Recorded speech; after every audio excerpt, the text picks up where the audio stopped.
नागपूर शहरात अंमली पदार्थांविरोधात सुरू असलेल्या ऑपरेशन थंडर मोहिमेला मोठं यश मिळालंय।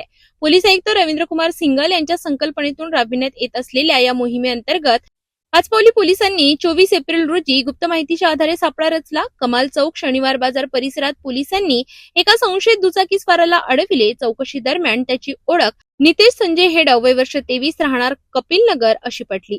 झडती दरम्यान आरोपीकडून 10.50 ग्रॅम एमडी पावडर जप्त करण्यात आली, ज्याची किंमत सुमारे 73,500 रुपये। याशिवाय मोबाईल फोन आणि दुचाकी असा एकूण 1,45,500 रुपयांचा मुद्देमाल पोलिसांनी जप्त केला।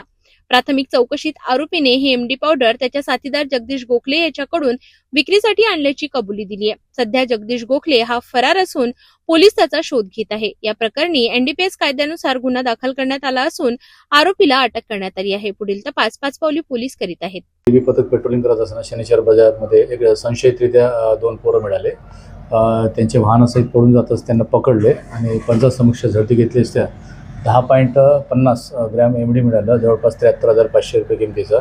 तसेच ॲक्टिवा गाडी आणि मोबाईल असे टोटल 1,45,500 रुपये किमतीचा मुद्देमाल पंचासमक्ष कायदेशीररित्या जप्त करून आरोपींना ताब्यात घेऊन अटक करण्यात आले आणि मान्य न्यायालयातून पीसीआर घेऊन पुढील तपास करण्यात येत आहे। नितेश हेडव स्पॉटर सापडलेले आहे, त्याच्यावर 2-3 गुन्हे आहेत, चोरी आणि घरफोडीचे। तसेच जगदीश गोखले हा मूळ इकडले बांगलादेशकडे राहणार आहे, सध्या राहायला तो पण मोडा कॉलनी कपिलनगर या एरियात राहायला गेलेला आहे। त्याच्यावर पण जवळपास 20 गुन्हे दाखल आहे आणि तो इमिडिएट रिलीज आरोपी आहे। संशय असल्याने त्यांना पकडून ही कारवाई करण्यात आलेली आहे।